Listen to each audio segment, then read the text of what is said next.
Gotta dust this off. It's been a while since I've made coffee. She's like a sickness in my brain, a vision standing by the window pane. She ripples through the blinds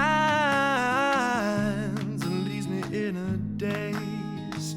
It's in the way her body moves me, the way she grabs me and intoxicates, until the signals in my mind forget to operate.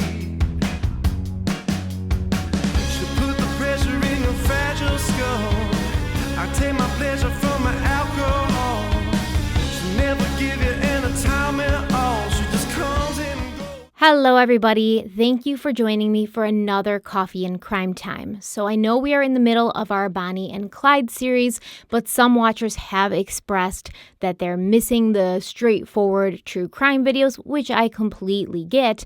So I'm taking a quick break from the series to deliver you a couple Coffee and Crime Time videos because I want to make sure every subscriber finds something that they want to watch on this channel. So I want to make sure I'm catering to everybody. Also, you are about to witness me taking my first sip of coffee in over a month. No, right under a month. It's been a long time. I've been drinking tea and chai because the caffeine, I was drinking too much of it.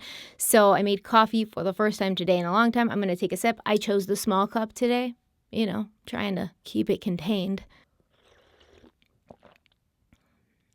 I missed you. Okay, today we are discussing the missing persons case of Alicia Amanda Stokes, who we will call Mandy from now on, since that is what her friends and family called her. This case is very much a mystery that I would like to see solved. There's a lot to it that adds to the mystery as you get deeper, and there's plenty of theories to discuss in order to hopefully figure out where Mandy could be, or if she's even alive any longer. But before we dive in, let's have a word from the sponsor of today's video, Magellan TV. Magellan TV is a new kind of documentary streaming service that will leave you feeling both entertained and educated. With over 3,000 of the world's best films and series, documentary films and series, you're sure to find plenty to love about Magellan TV, and they add more to their library every single week. In their new releases section right now, there's some great documentaries that I want to recommend. They're both only 24 minutes. They're easy to watch without having to,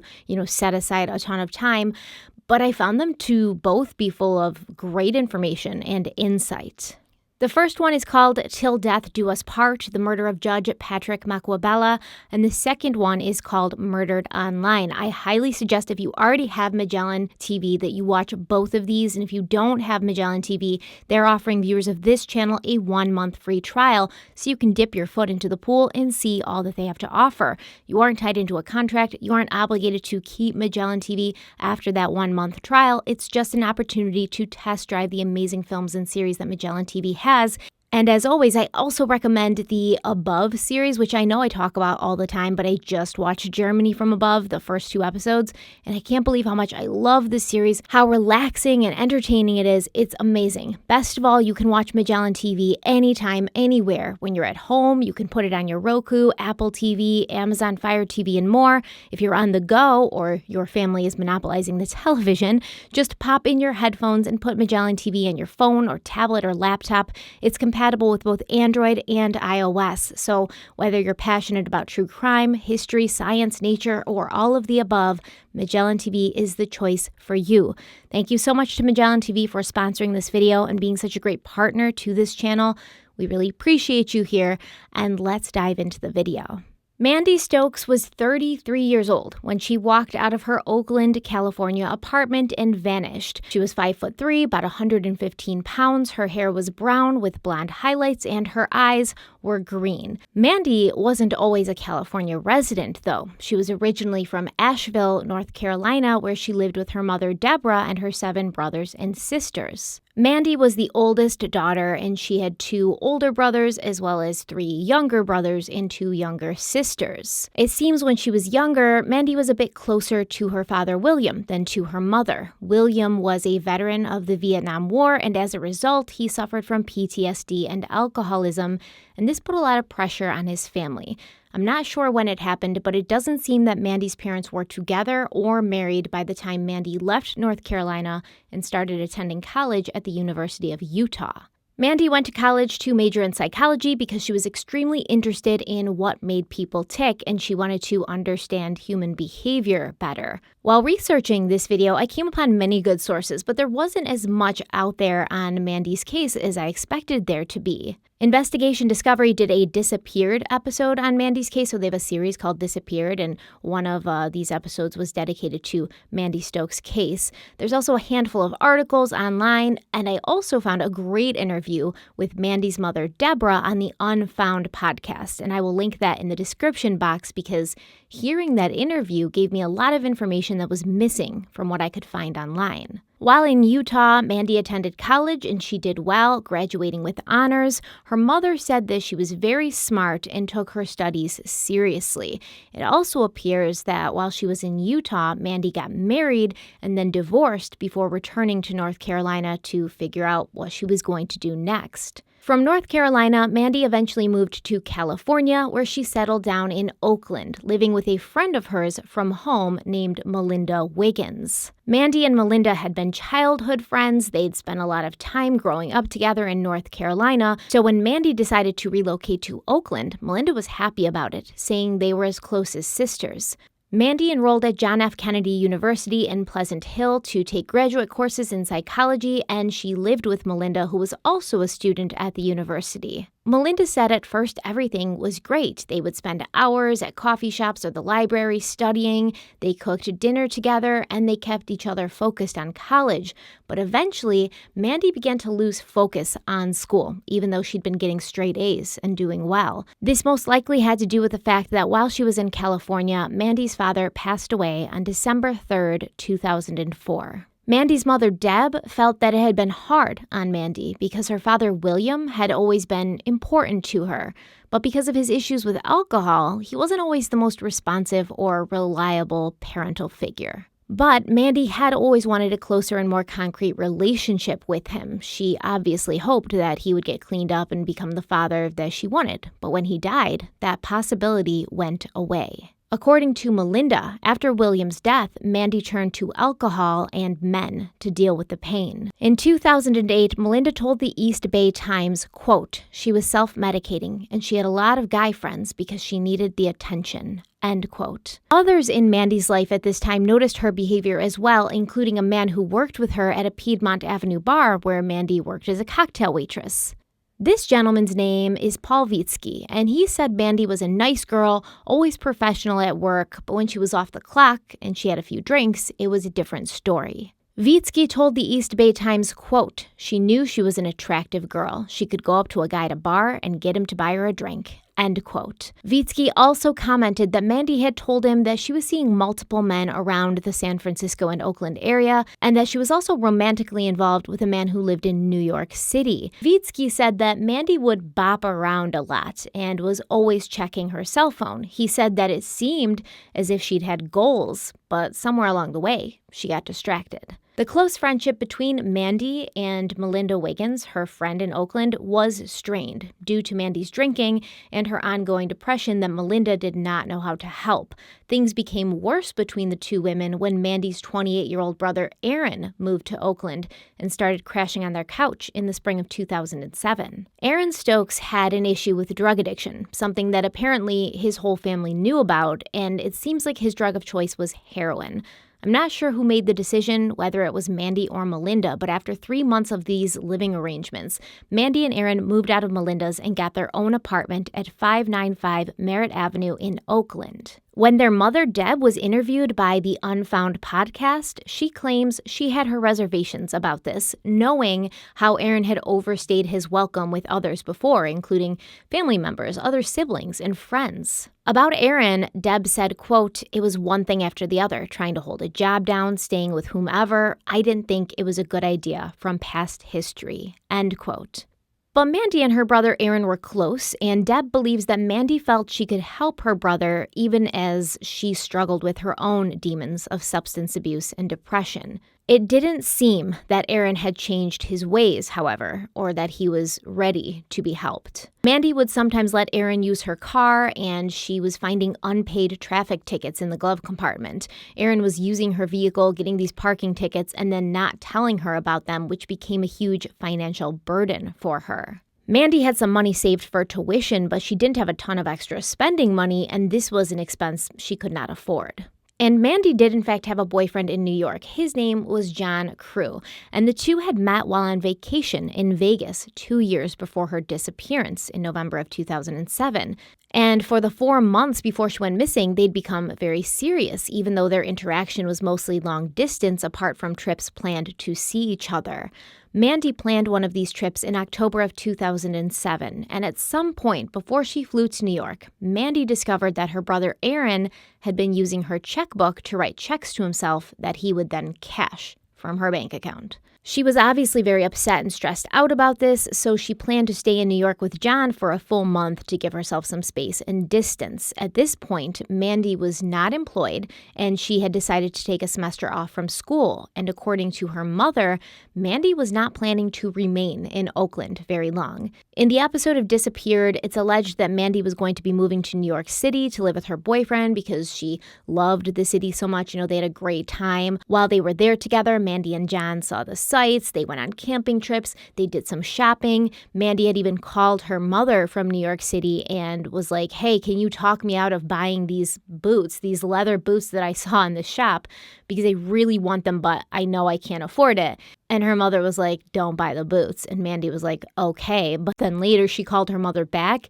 and admitted that she'd gone ahead and bought them, which is a situation I have found myself in many times. Whether or not Mandy was planning to eventually move to New York City isn't completely clear, but according to her mother, Deb, Mandy was planning to return for Oakland, only for the specific reason of packing up her things and moving to Atlanta, where her mother lived, and then moving in with her mother. Deb said that Mandy was considering a move to New York, but she didn't really know what she wanted her next chapter to look like, and the decision-making, faced with all these different paths that she could take, it was kind of stressing her out. Mandy also told Deb that she really didn't want to go back to Oakland. But Deb can't remember if her daughter cited a specific reason for this. She only remembered that Mandy had mentioned maybe having her brother Aaron, who lived with her in Oakland, pack her stuff up for her so she wouldn't have to go back. But Deb told her, she didn't think that was really going to work out, and Mandy should just go back to her apartment, tie up all her loose ends in Oakland before heading to Atlanta. So I already told you that Mandy had an issue with alcohol, but there are some reports that she may have been taking other drugs, although Deb couldn't or wouldn't say for sure what those drugs might have been. Deb mentioned that she thought maybe Mandy might be taking pills, but there was never any concrete evidence of this. However, Mandy's alcohol addiction was so bad, she'd been put on a medication called Antabuse, which was the first drug approved by the FDA for treatment of alcohol abuse and alcohol dependence. So Antabuse is not considered a cure for alcoholism, but it's supposed to act as a deterrent because if you're on this medication and you ingest alcohol, you will get very sick. Antabuse works by interrupting the metabolic process of alcohol in the body. So when you drink alcohol normally, your body metabolizes that alcohol into acetylide. And this is very toxic to the body, and it causes a lot of the hangover symptoms you'll experience after a night of heavy drinking. So your body is supposed to turn that toxic substance into acetic acid, which is harmless, but Antabuse stops that from happening, which means the bad and toxic stuff remains in your body. It doesn't get transformed into something that's harmless, and it results in a buildup of acetaldehyde in the body that's 5 to 10 times greater than the body would normally have after drinking. So essentially, it makes you feel horrible, and this is supposed to make you think twice about drinking while on the medication. So if you're on Antabuse and you drink alcohol, the negative side effects start about 10 minutes after the alcohol is ingested, and they can last for over an hour. Some of the side effects experienced are flushing, nausea, copious vomiting, sweating, thirst, throbbing in the head and neck, chest pains, low blood pressure, dizziness, trouble breathing, heart palpitations, loss of consciousness, a feeling of being uneasy, weakness, vertigo, blurred vision, and confusion. Now keep in mind, we know Mandy was prescribed this medication, and usually people are only prescribed this medication when their condition is really bad. But we can't be certain she was taking it because She hasn't been found yet, so even if she's no longer alive, her body hasn't been found to do an autopsy and see if it was in her body at the time of death.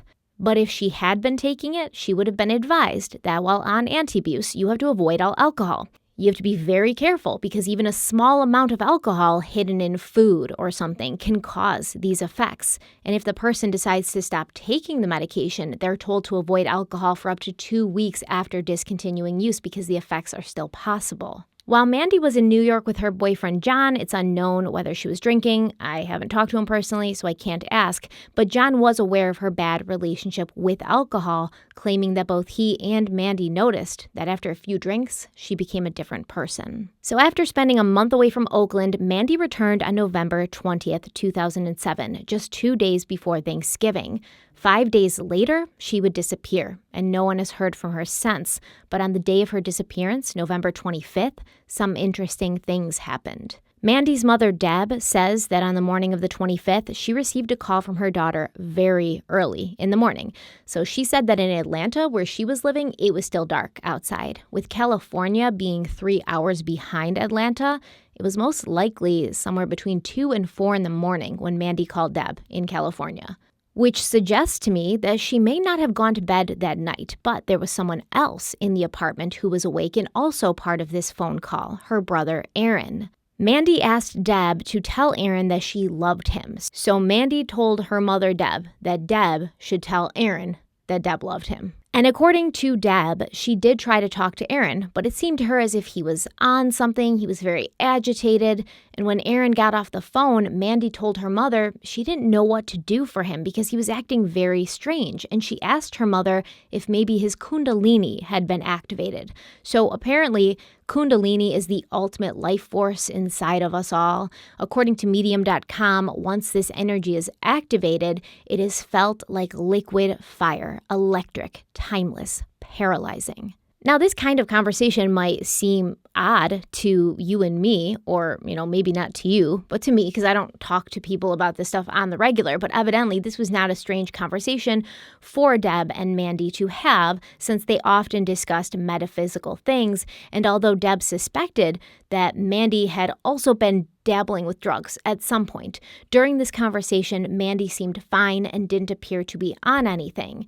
After talking for a bit, Mandy told her mother that she was leaving the apartment, and Deb asked her to call back when she could, but Mandy never called back. After getting off the phone with Deb, Mandy called her ex-boyfriend, who is still in Utah, and she told him that she was concerned about Aaron and the way he was acting. Mandy also said she wanted to help Aaron, but didn't really know how. Obviously, we can't understand what was going on in that apartment in the early hours of November 25th. We can speculate that Aaron was behaving in a way that was not normal. Maybe he told his sister that he felt his family had turned their backs on him because of his drug use, and he felt unloved, which is what prompted Mandy to call Deb so that Deb could reassure Aaron that she did in fact love him and he was loved.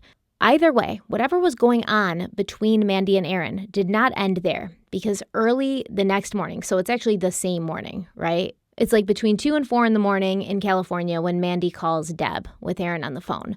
But then later that morning, still November 25th, another resident of their apartment complex witnessed Aaron and Mandy outside arguing. So the eyewitness left to go to the airport and saw the siblings, Aaron and Mandy, outside the building, but they were on the ground floor, like outside the front door. When this eyewitness returned from the airport, Aaron and Mandy were still in the same spot and they were still arguing.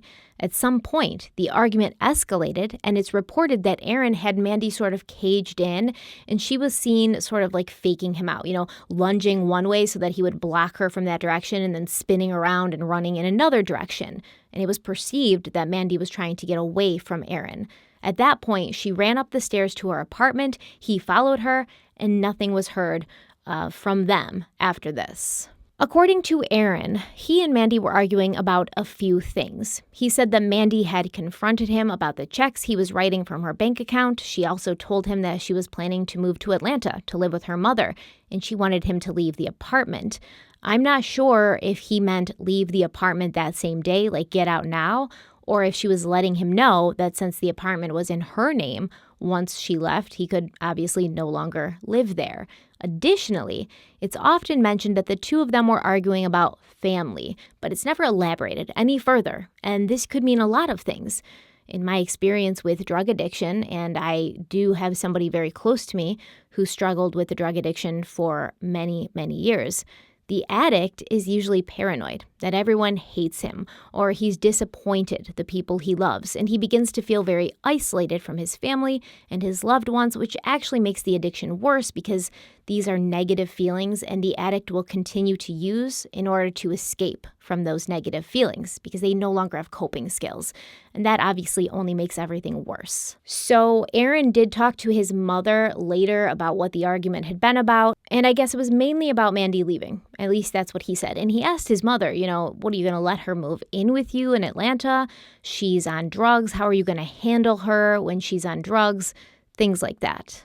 But mainly, according to Aaron, what the neighbors saw was, quote, a little tiff about our family, end quote.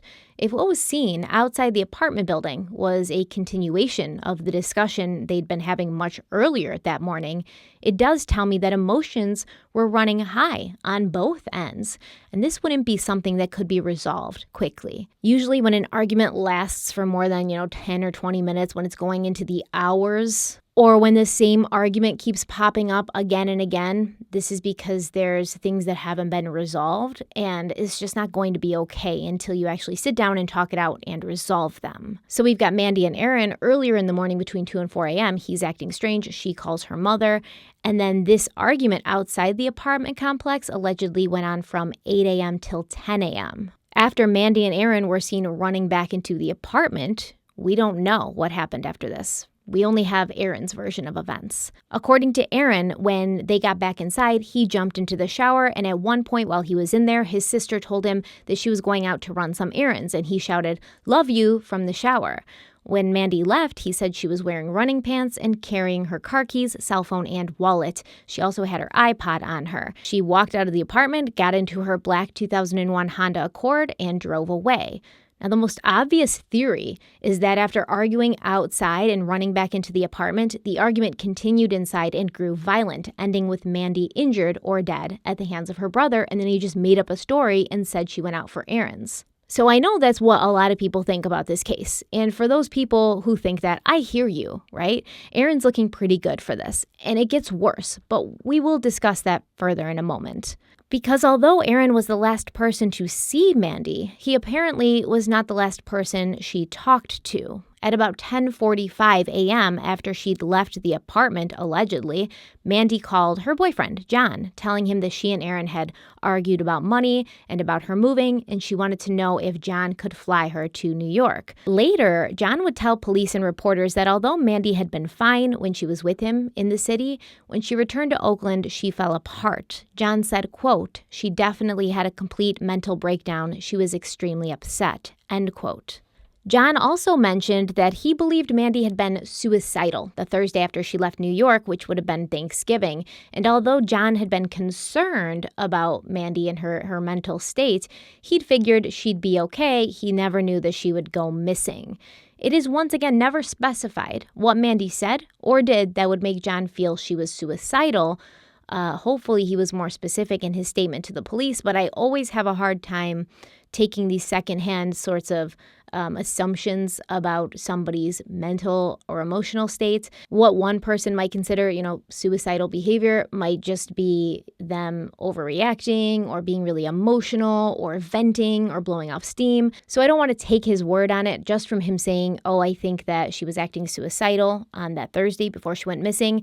If there was more corroborating evidence where he gave specific indications of what she was doing, what she was saying, did she actually hurt herself, things like that, that would be supporting evidence for me to buy into that. And I'm sure if he had that, he gave it to the police, but I don't have it. So I'm not going to, consider it a fact. So as Mandy was talking to John on the phone, he claims he believed she was in her car, even though she never explicitly said that she was.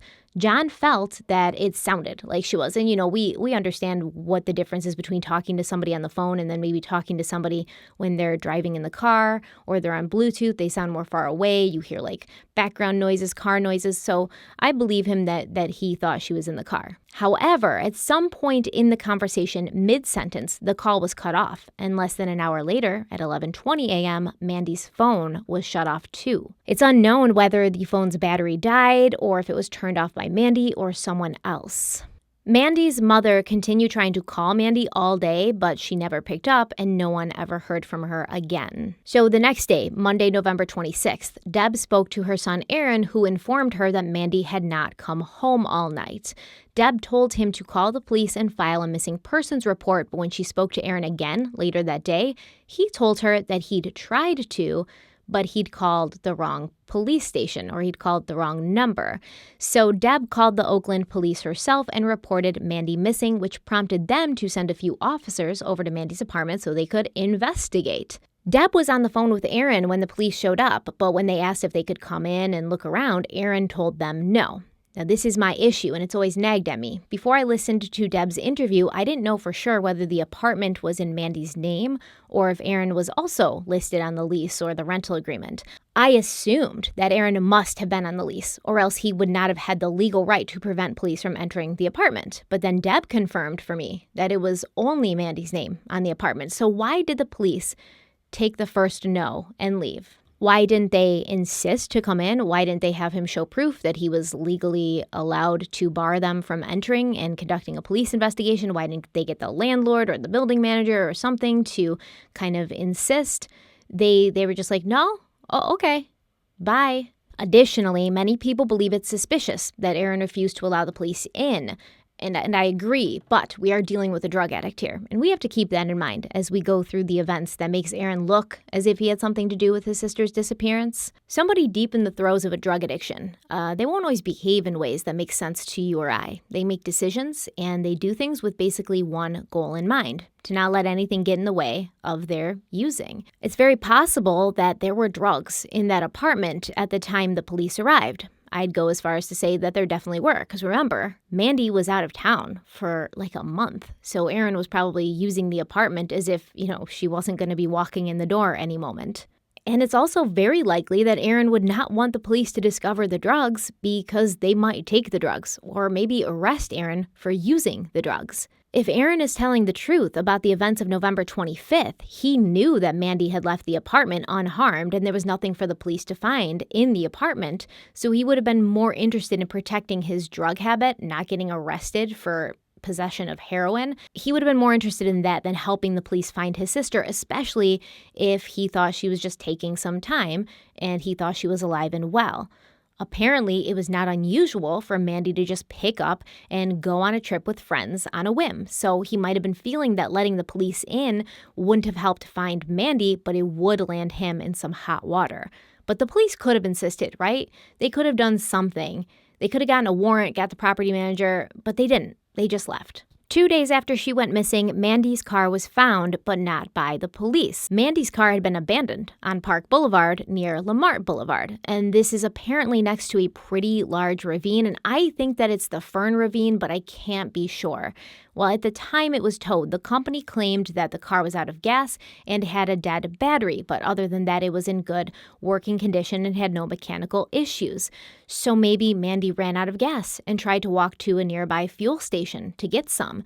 Well, that's not very likely, considering that all of her belongings were found in the car on the seat, including her wallet, her cell phone, her iPod, and I don't see her walking to get gas without at least her wallet, right? Now, depending on what you read and where you look, this sort of area of the case is reported differently. Some people say that the car was locked. Other sources say that the keys were in the car. I'm not sure. I would say, though, that more sources report the car was locked when it was found. So that does make sense, and that does add up with the theory that she ran out of gas or her battery died, and, she had to walk someplace to get gas, or maybe somebody picked her up, and then she would have obviously locked her car before leaving.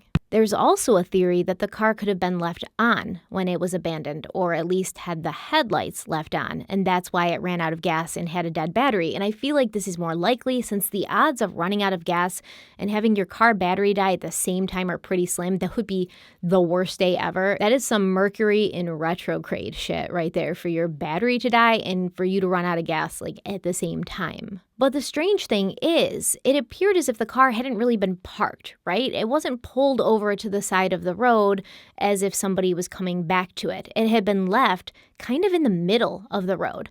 So a few weeks after Mandy went missing, Deb, she flew to California, and her and some volunteers were in the area of the ravine where the car was found handing out flyers. And they were approached by a man who lived nearby and who had seen them and heard them talking.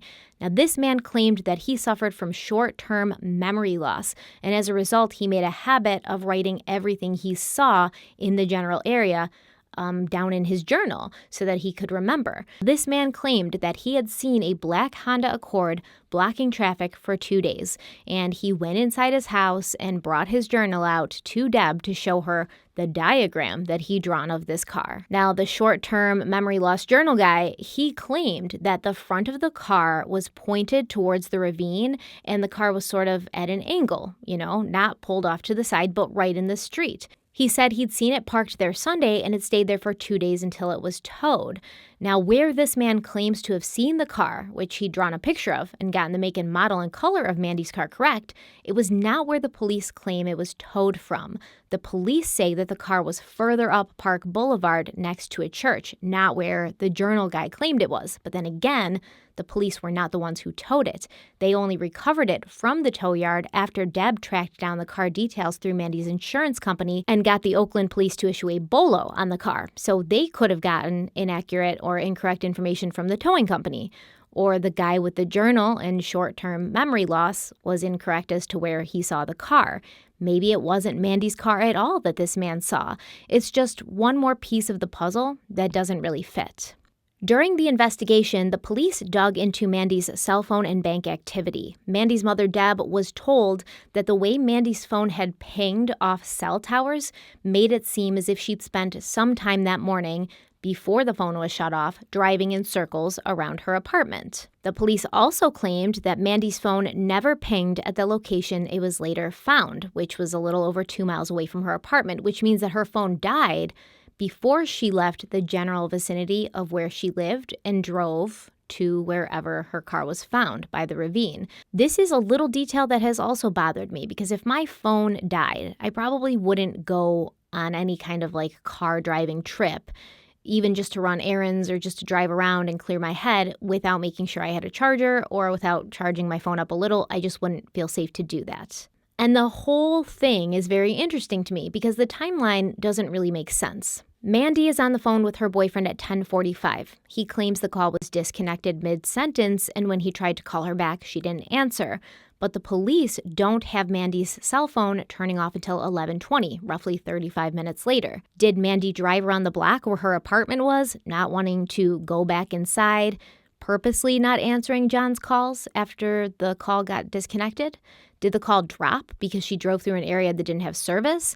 Did her phone circle her apartment building before, after, or while she was talking to John? Was she talking to John from 10:45 a.m. to 11:20 a.m. and the call being cut off was because her phone was shut off or died? It was also revealed during a search through Mandy's bank activity that her debit card had been used after she was last seen, which gave her family and friends hope that she was alive. Now, it seems that this activity was a mixture of purchases from a convenience store, also ATM withdrawals. On the day she went missing, there was activity on her bank account at 11:28 a.m., and this activity happened 3 blocks away from her apartment. There was activity again at 11:51 a.m., and this happened 5 blocks from where her car was found. It was also reported that there was activity again the next day. In the episode of Disappeared that covered Mandy's case, they pretty much just say that it wasn't Mandy making these transactions. It was Aaron, and they know this because of the cameras attached to the ATM machines. However, Mandy's mother, Deb, claims that the ATM cameras captured both Mandy and Aaron on the morning of the 25th. separately, though, not together, and she doesn't specify whether it's the same ATM. I'm assuming it's not. She also doesn't specify whether it was Aaron at the 1128 ATM, whether it was Mandy at the 1155 one. But if it's true, what she's saying, it's very odd. That would mean that there was either 2 copies of the ATM card or 2 ATM cards that had been linked to the same bank account, or Mandy and Aaron had been together at some point after he claims she left the apartment and he never saw her again. Either way, when all of this was discovered, the Oakland police brought Aaron in for questioning. Keep in mind that at this point, they still have not gotten into the apartment to search it because Aaron has still not given them permission to do so, permission that they really don't need. According to Aaron, the Oakland police interrogated him for 9 hours on December 12th. And obviously, they're doing this because his behavior in the hours and the days after his sister disappearing is very odd, and it's red flags all over the place. Using her debit card and her checkbook, Aaron had essentially drained Mandy's bank account, and this was money that had been there for college. I think in the show Disappeared, they said it was something like $6,000 or $7,000.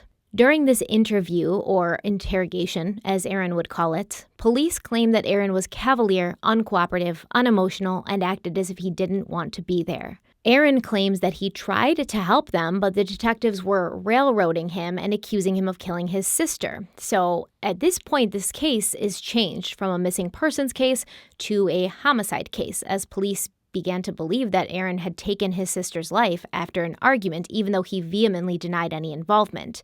Due to the change in category, police were finally able to get a warrant and enter the apartment that Mandy had shared with her brother. But weeks had passed, right? Aaron had already moved out. Mandy's family had already been in there to pack up her things, and the new tenants were about to move in. So it's obviously not a fresh crime scene. Even so, the Oakland police alleged that they found 2 areas in the apartment where biological evidence was found, and it looked as if someone had tried to clean up this biological evidence but had done a bad job of it. Once again, the Oakland police never refer to what they found as anything more specific than biological material or biological evidence, but according to the Biological Evidence Preservation Handbook, biological evidence refers to samples of biological material, such as hair, tissues, bones, blood, semen, other bodily fluids, things like that. I just said the word biological so many times. From the way they described this biological evidence, saying that it looked as if someone had tried to clean it up, I'm thinking they found blood, but once again, that's never been verified. However, they did confirm that they found this same biological material in Mandy's car as well, just one spot of it. So there's 2 areas in the apartment where they found this biological evidence and 1 area in Mandy's car, but they don't say where. It's going to give us a lot more information if we know if that biological evidence was found in the trunk or in the driver's seat. We'll have a better understanding of what exactly happened. Mandy Stokes went missing in 2007. She has never been seen again. There's been no activity on her bank account or with her social security number. Her car was found, allegedly locked, parked on a street with her personal belongings inside, an empty gas tank, and a dead car battery. What happened to Mandy? Where is she? At this point, Oakland police believe they are looking for a body, and they do not believe that Mandy is alive. It is made very clear during the Disappeared episode that the police suspect Aaron Stokes, Mandy's brother. But when they brought it to the district attorney, he concluded that they did not have enough evidence to prosecute. So let's consider Aaron's possible involvement. He had a bad drug problem to the point where he'd caused a rift between himself and some of his family members. Before moving to Oakland, it looked like he'd been living with a girlfriend, a long-term girlfriend, I think in Oklahoma, if I remember correctly, but some other state. Something happened with that situation, which prompted him to search for a new place to live. He ended up living with his sister, but he had a drug habit to finance, so he began stealing from her, a fact that she soon discovered and confronted him with. Aaron and Mandy are seen having a heated argument. It looks as if Mandy's running away from him and he pursues her, but then everything's fine, even though they've been arguing for hours at this point. And Mandy goes to run some errands, but not before her brother shouts out that he loves her from the shower. Mandy did not return to their apartment that night or the next day, so Aaron mentions this to his mother, at which point she instructs him to call the police and report Mandy missing. But Aaron did not report Mandy missing. He claims that he called the wrong number, which is something I don't understand. I know you can directly call the police department, right? You can look up their numbers and directly call, but most people just pick up the phone and dial 911, and that gets you to where you need to be. What wrong number did he call? Was it verified with the police that he even attempted to report her missing on Monday? So, did they go in his cell phone records and see that he called a number that morning, but it was the wrong number? In my opinion, I don't think he did. But that doesn't mean he's guilty of killing his sister, because like I said earlier, we aren't dealing with a person who is in a normal state. If what Deb says is true, that Aaron was seen using Mandy's ATM card the morning she went missing, he most likely had gone out and purchased drugs, and he was too busy locking himself in the apartment and doing the drugs to call the police. And if he did call the police, they would obviously want to question him, and in his state, or with whatever he had in the apartment, he wouldn't have wanted that. The fact that Aaron had been stealing money from his sister and continued to do so after she went missing is certainly a red flag that might suggest he had some involvement in what happened to her. But once again, a drug user's main motive is to do drugs. As far as I know at this point, Aaron was not steadily employed, and he wouldn't have had the funds to support his drug habit without stealing from someone. And stealing from Mandy was just convenient. But how did he get her ATM card if she had her wallet with her? I suppose that he could have stolen the card earlier before she went missing. He might have swiped it from her wallet the day before, or even several days before. But then how was Mandy seen on camera using that same card that same morning? Like I said, it might have been a different card and a different bank account altogether. That's never been made clear. Additionally, Aaron claimed to have taken a lie detector test at the police station, but that has also never been confirmed. It's something that he told his mother to kind of show her how he was being cooperative with the police.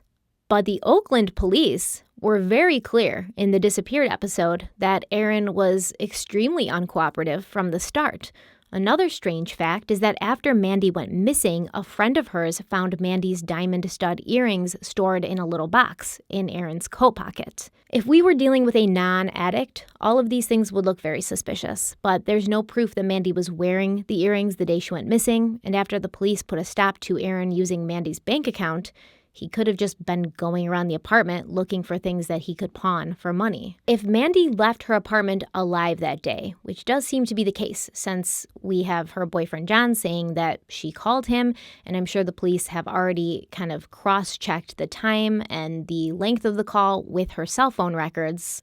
And if the data from her cell phone showed that she circled her apartment building that day, or at least circled the general area, how could Aaron Stokes possibly have been responsible for whatever happened to her? Now, I don't want to say it's not possible. I think it is possible. But I think a lot of things would have to go right for Aaron in order for it to be possible. So what if she did leave her apartment that day and she was circling around the apartment complex, but then she came home? So after she talks to John, after she circles around, after her phone dies, she goes back to the apartment and they continue arguing.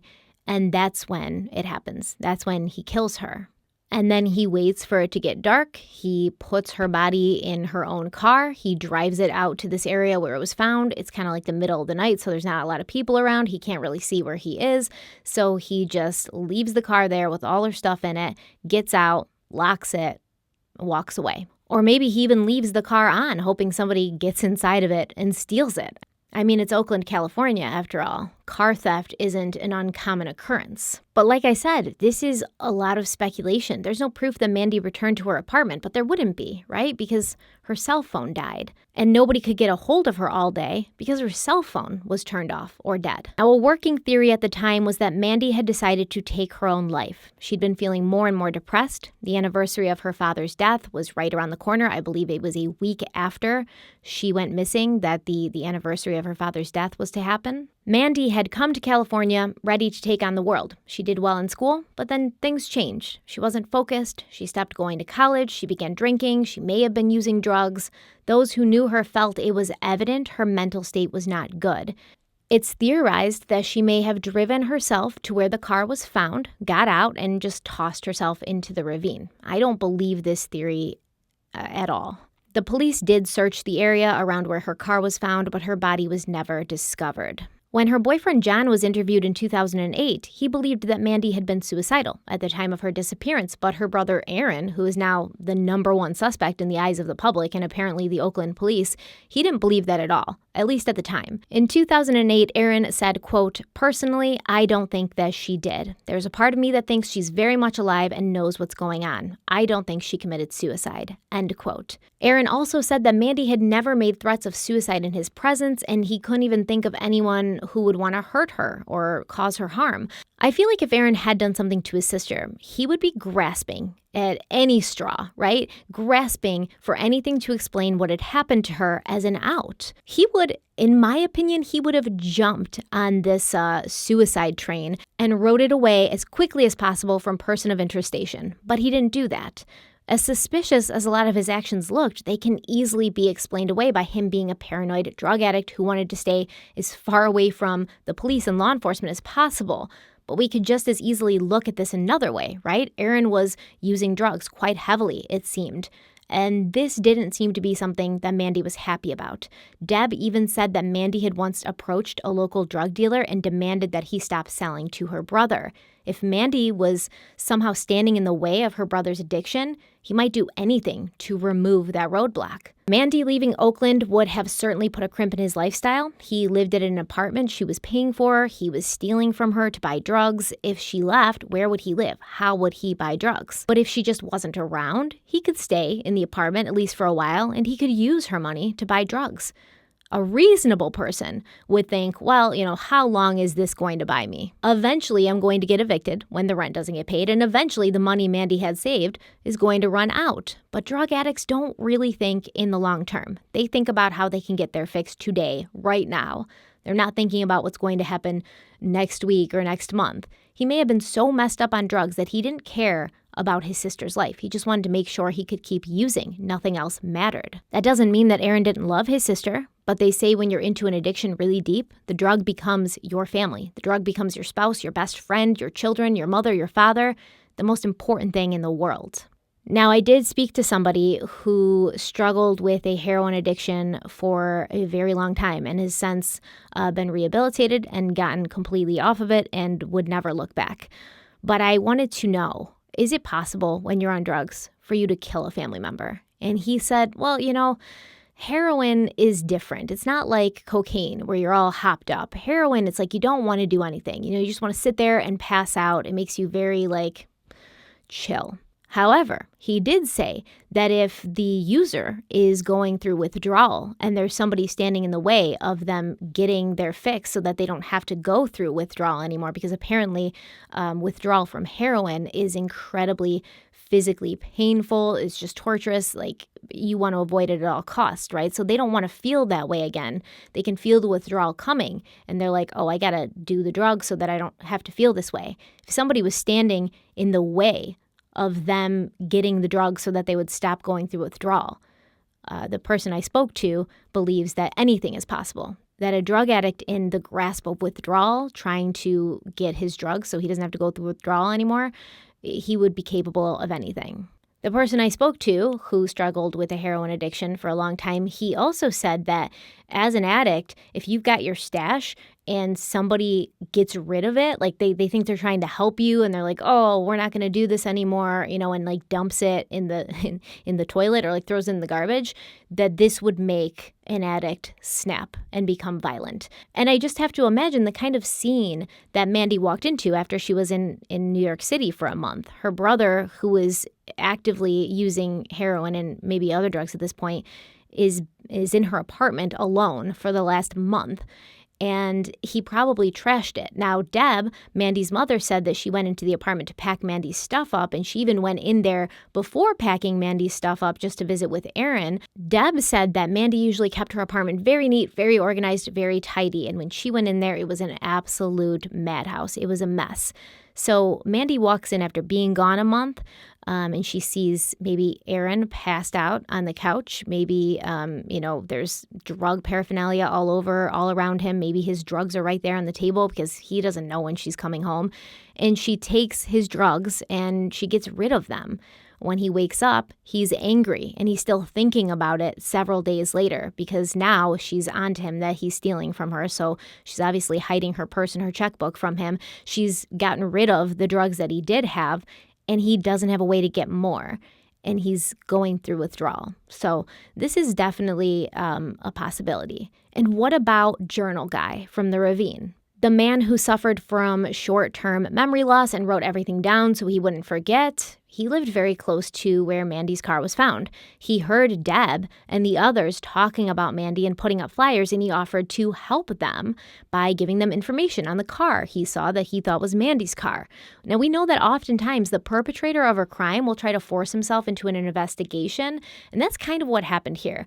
Deb said that even after she went back to Atlanta, this man was in contact with her, and he would call to talk about Mandy or to give Deb some wild stories about what was happening in Oakland. Is it possible that this man had something to do with Mandy's disappearance? Or did he see something that he just forgot and didn't write down? Or is he just a completely innocent, good Samaritan trying to help? And lastly, I do want to discuss the possibility that Mandy did encounter foul play, but not from anyone she knew. Oakland is not the safest city in the United States. In fact, it's been on the top 10 list of most dangerous U.S. cities for several years. In 2020, an article was published claiming that Oakland residents have a 1 in 16 chance of becoming the victim of a violent crime or a property crime. And Area Vibes, a crime-ranking real estate site, created a poll for Oakland residents. The poll asked, how would you rate the amount of crime in Oakland? About 61% of those who responded answered, awful, crime is rampant in this area. The second question asked, do you feel safe walking alone at night in Oakland? Of those who responded, 59% answered, not safe at all, I never walk alone at night. On top of that, Oakland happens to be an area that has a big human trafficking problem. According to the National Human Trafficking Hotline, California has the highest human trafficking rates in the United States, with the Bay Area being a hotspot. There is this film that was made called Surviving International Boulevard. If you can find it, check it out. If I can find it, I'll link it in the description box. And International Boulevard in Oakland is also called The Blade, and it's notorious for human trafficking. The FBI has referred to San Francisco, right across the bridge from Oakland, as one of the world's major sex trafficking hubs. Not one of the United States' major hubs, but one of the world's. San Francisco, Oakland, and San Jose all have international airports, which makes it easier for traffickers to move their victims in and out of these different airports, in and out of states, in and out of countries. December of 2019, Lieutenant James Beer, who heads up the Oakland Police SVU unit, said that trafficking is an issue they've been dealing with for many years and it's not getting better. Beer highlighted many reasons why Oakland is a trafficking hotspot, including the fact that they're a port city, and Oakland is also an area with a high incidence of poverty, which makes young victims vulnerable to perpetrators that promise them money and a better life. Now, we've discussed the epidemic of human trafficking in a few different videos, and I'll link them below if you want more information, more specific examples.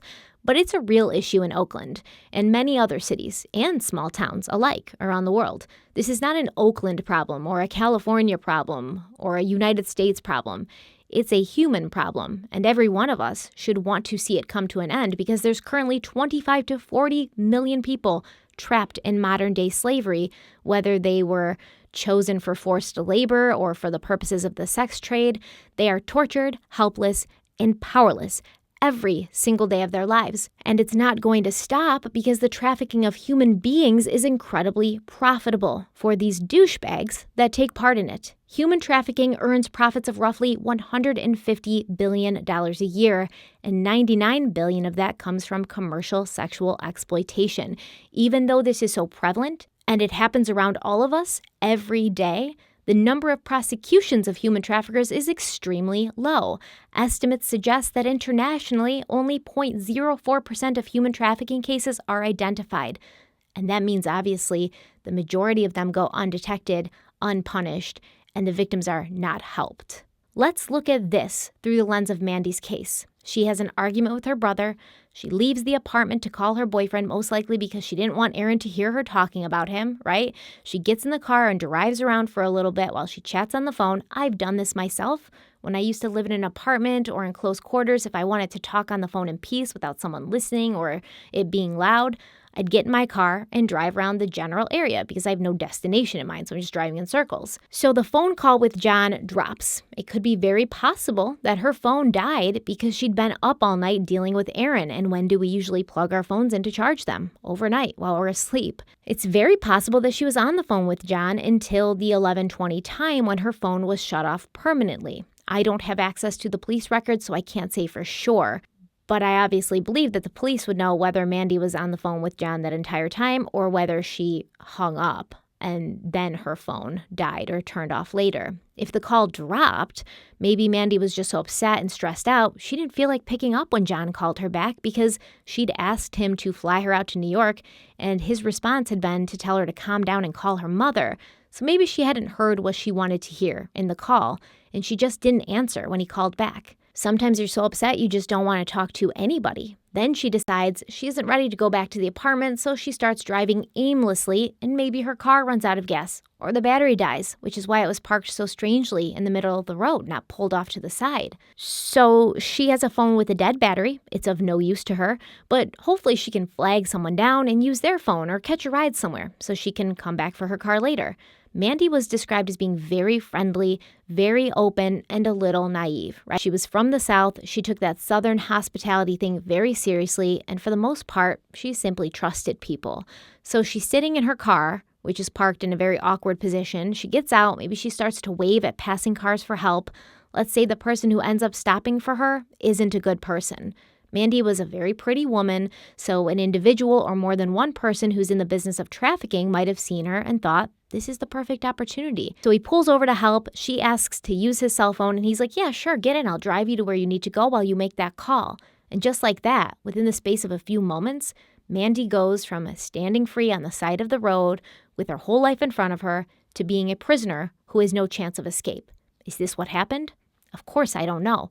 But I would say that it's more than possible, especially considering that the area, including the ravine, were checked and her body wasn't found anywhere. So there's no proof that Mandy's actually dead. It's just assumed she is because police never found a body and she never popped back up anywhere. But if she was the victim of human trafficking, she wouldn't really be popping up anywhere, would she?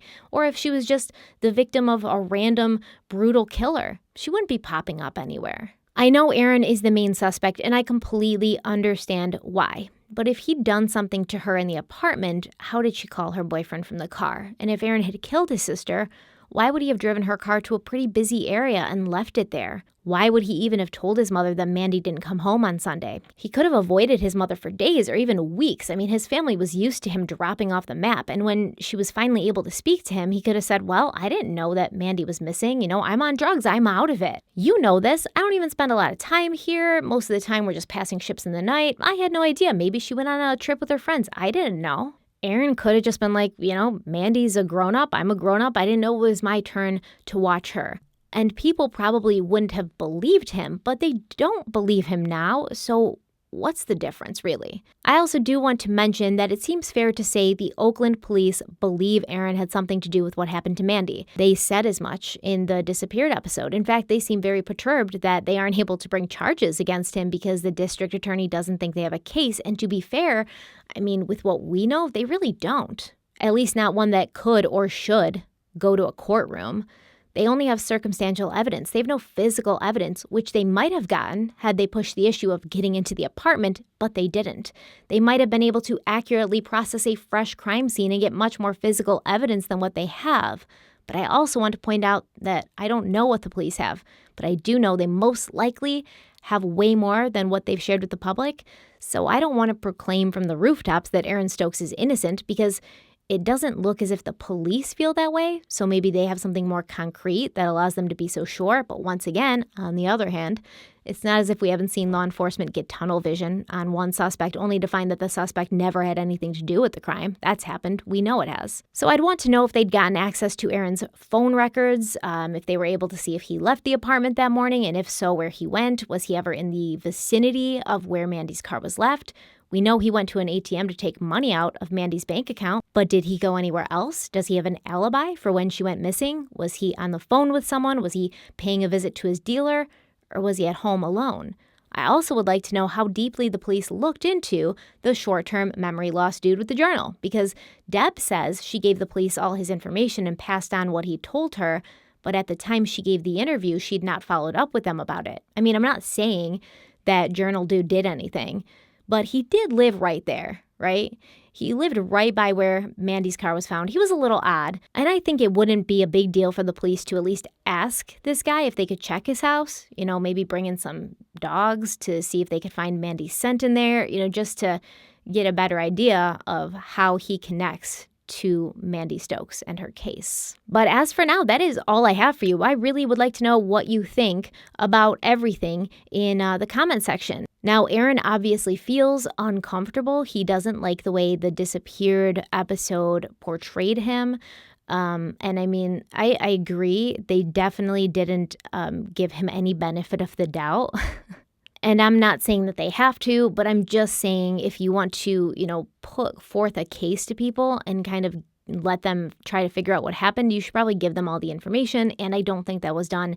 And, there was a lot left out about Aaron Stokes. But right now he feels like everybody looks at him and sees a murderer. And he is innocent until proven guilty in a court of law. And until the police have enough evidence to bring him to that court of law, probably nothing's going to happen there.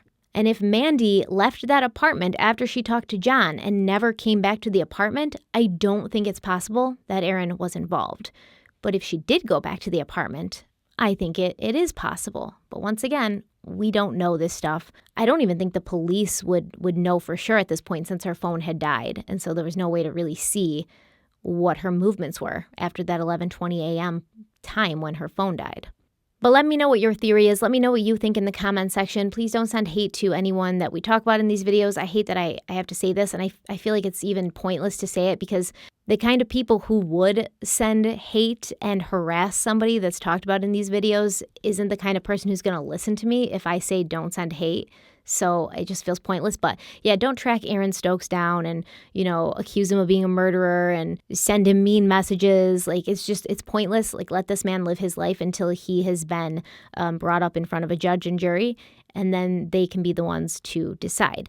But let me know what you think in the comment section. Don't forget to like the video if you liked it. Share it if you think it's worth sharing. Subscribe if you haven't already. Also, check the description box for a link to my podcast, Crime Weekly, that I co-host with retired police detective Derek Levasseur. New episodes come out every Friday. Thank you so much for being here. Stay kind, stay beautiful, stay safe, and I'll see you really soon. Bye.